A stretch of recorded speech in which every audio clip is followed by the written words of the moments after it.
Sakyanan nga natagak sa dagat samtang pasakay sa barge sa Babak Island Garden City of Samal. Nasa pool sa CCTV. Alang sa dugang detalye atong sayon sa live report ni Jandy Esteban. Jandy!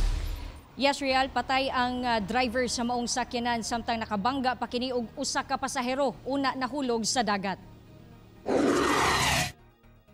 Sa video nga kuha sa May West Company, makita ang daw pag-dive sa usa ka sakyanan sa dagat alas 8 kagabi. Base sa report, samtang naglinya ang maong sakyanan aron mosakay sa barge sa Pantalan sa Barangay Kinawitnon, Babak, Samal, kalit na lang kining misutoy diretso sa dagat. Nadamay pa ang usa ka pasahero dihang mabanggaan samtang nagbaktas kinsa pasakay na sabunta sa barge. Ang driver na ilang si Fernando Pacaldo, 55 anyos.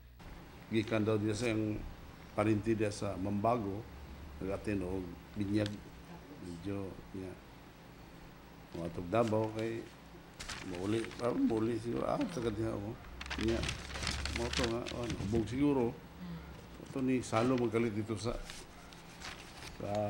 Pantalan. Pagtuktok sa iyahan, alimpungatan, natamakan ang accelerator ni diretso. Kay nakuha man namo ang rehistro, ang cellphone, ang mga unsa sa turnover man nato sa Coast Guard. Milungtad og 30 minutos ang search and rescue operation. Ang biktima didto na nakita 100 meters ang gilayon gikan sa gikahitabuan. Nag-declare tong isa na way sulod. Walay sulod, mao to nagkuha mig mga heavy equipment para birahon. Gisuwayan kini og dala sa ospital apan gideklara na kining patay. Samtang anaa na sa luwas nga kahimtang ang nabanggaang pasahero. Samtang kaganihang buntag, nagpulong ang May West Company, Marina ug Coast Guard labot sa hitabo ug nasabutan nga dunay i-modify o usbon sa safety measures sa procedure sa May West Company.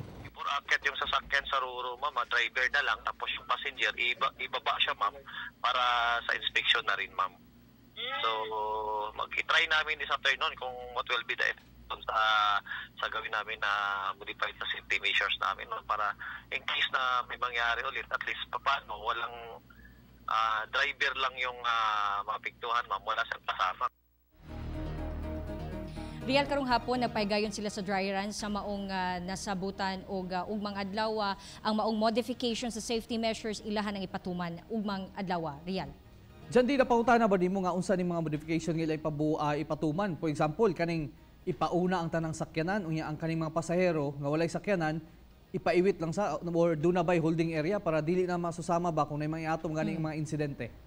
Real, sama sa pahayag no ni Lieutenant George Maganto, ang commander sa Coast Guard Davao, nga sama sa ilang nasabutan ang mga passengers sa mga vehicle muna og gayod, no? Una mag on board sa Roro ug dito na sila maghulat sa holding area samtang gapaabot sa vessel o passenger vessel sa Roro. So ang kaning mga passengers dinhi naman sila lane, musubay sila dinha sa lane ug musaka dito sila sa Roro o sa passenger vessel. Samtang ang kaning mga vehicle ang magpabilin sa vehicles ang kini lamang mga driver. Samtang naka-onboard na ang mga vehicle sulod sa Roro, diha na ang time na munaog sab ang mga passengers ug musaka sa taas. Real. Jandy, na nihatag ba o pahayag ang pamilya sa katong driver sa maong SUV o kay makaluluoy pud ba sa makita nato no sa social media na-discuss siya na bash pa unsa ilang kabahin pud nakainom ba na bay sakit o unsa bay nahitabo gayud daw? Real, wala na to na hinabi ang pamilya no, but sumala sa Samal PNP nga aside from nakainom kay gikan lagi og bunyag, do na pud ay medical condition ang katong biktima. Real, posible pod nga giatake pero wala pa ta makadawat sa resulta sa medical examination sa medical legal. Real, no, labot sa kung unsa ba gyud ang hinungdan sa pagkamatay sa biktima. Real. Okay, daghang salamat Jandy Esteban.